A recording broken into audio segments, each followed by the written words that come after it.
Oh, hey there, amigos. Hey, we're back. Yeah, who says we can't be in the club, huh? Yeah, we're back at the clubhouse here.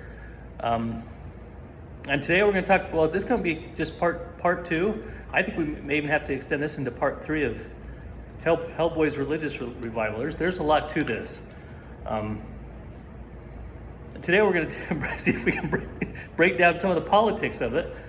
This last episode we talked about Hellboy, springing out of his cell. As soon as they let us out that morning, as soon as the cell doors opened up, he sprung out of his cell and come down and with the Book of Mormon, come down those stairs and galvanized table right there in front of my cell. He slammed that down on that table, and that's when he said, Crockett, get out here. We're going to read the Book of Mormon. So created quite the scene.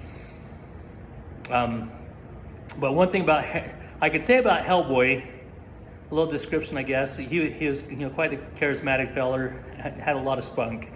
He looked like a cross between X-Men Wolverine and a leprechaun, I think you could say. Just a tiny short guy.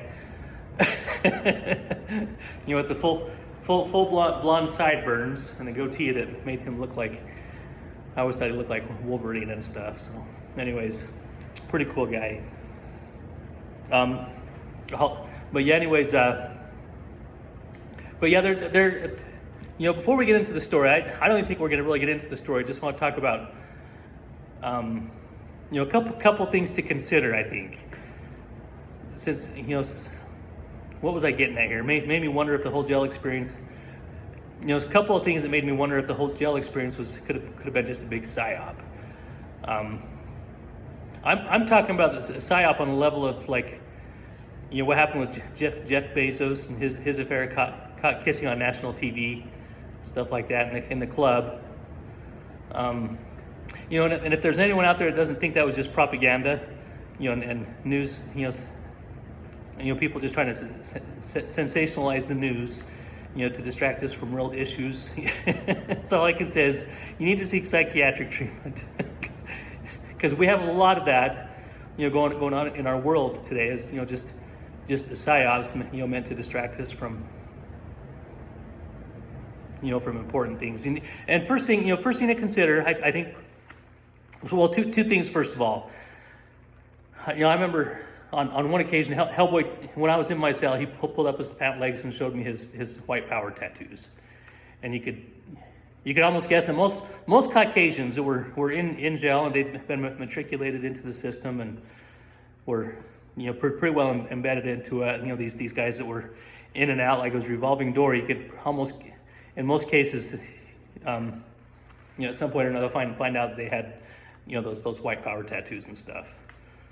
So at least that was the case. It seemed to be out there in Tooele. So, Hellboy was very much matriculated into the gang network and with a lot of his activities. I told you about him, you doing the hustle with his prescription and stuff like that. All kinds of stuff like that going on. So, and second thing. The second thing I wanted to just make you aware of, it was that day I did the podcast about the Keister bunny, and that was the one with the boy with the Tourette syndrome. That same evening, my roommate lives in the room right next to me, just here at Carriage Crossings, and guys, he served 6 years at the state penitentiary. So he's a hardened criminal like myself. So, he's got a lot more experience. I was in jail for 6 months. He was in jail for six years. So if there's anyone that would know the prison system, this guy, I think this guy would. But he confided in me, and we're just walking over to Smith's, and he told me about some of his experiences. And of course he's from Solomon Island. Looks like a Jamaican, so. Got that Barbary pirate look. So he certainly looks the part. Let's just say that. Let's see, what can I say? So, but yeah, he was just telling me about how he was involved in, criminal and guards networking to, bring drugs into the prison and stuff.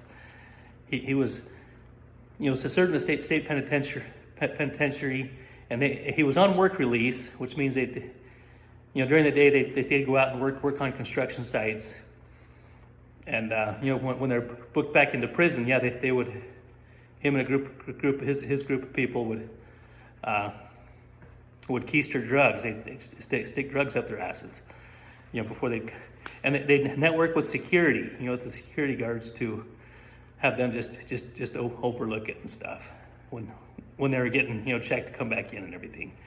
They just kind of let them pass. So we have evidence. Well, from what he told me, yeah, they allegedly collaborate and work together. Security and criminals and stuff like that. Which was just a covert mafia type operation to flood the jail with drugs and stuff. Bring it all into the jail. So, but isn't that incredible? It takes me back to the confrontation with Corrupt. Where I told him, what I tell him, I said, he'd do me a favor if he stuck a shank. He'd do me a favor if he stuck a shank in me, since I had nothing to live for and stuff. And was it just a coincidence that that next morning, it was reported that a mop bracket was missing, a jail shank was missing, and it was never found. And is it a possibility there that considering the case of my roommate, if according to what he says, if they collaborate to just create the theatrics like that and stuff. So it's something to consider, especially in light of what we see in our culture. Like I mentioned before, in the case of Jeff Bezos and so many other stories in the news are just meant to just distract us from.